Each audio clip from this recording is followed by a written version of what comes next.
Uz šīs zemes mēs stāvam, šī ir mūsu vecmammas zemes, principā. Mantojumā. Mans krusttēvs aizsāka biznesu, netīši piedāvājot klientiem atpūtu. Principā tas notika netīši, jo atbrauc klienti pie ezera, gribēja atpūsties. To parādīja viesi. Mums pašiem tādas idejas nemaz nebija.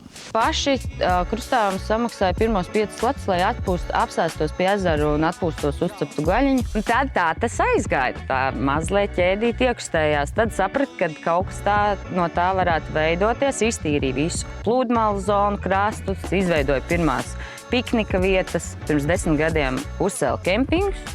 Un tad vajadzēja nākošo soli, strādāt visu sezonā. Un tas ir Bejsluks mājas. Bejsluks kompleksā ir pieejams 4 spoguļmājas. 2 ir aprīkotas ar spoguļpirtīm, kurināms ar malku. Un 2 ir ar džakūzi.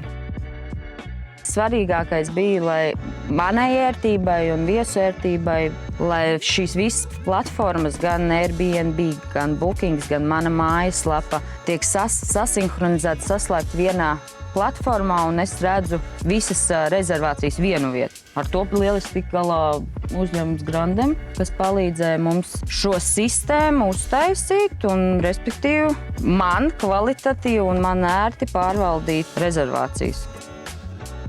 Man bija svarīgi atrast partneri, kas izprot manu zīmolu, mana zīmola redzējumu un nāk klajā ar strateģisku redzējumu, nevis vienkārši izpildu uzdevumu. Un to izdarīja Grandem Group, kas izceļās ar profesionālu pieeju un dziļu izpratni par digitālās vides tendencēm mūsdienās.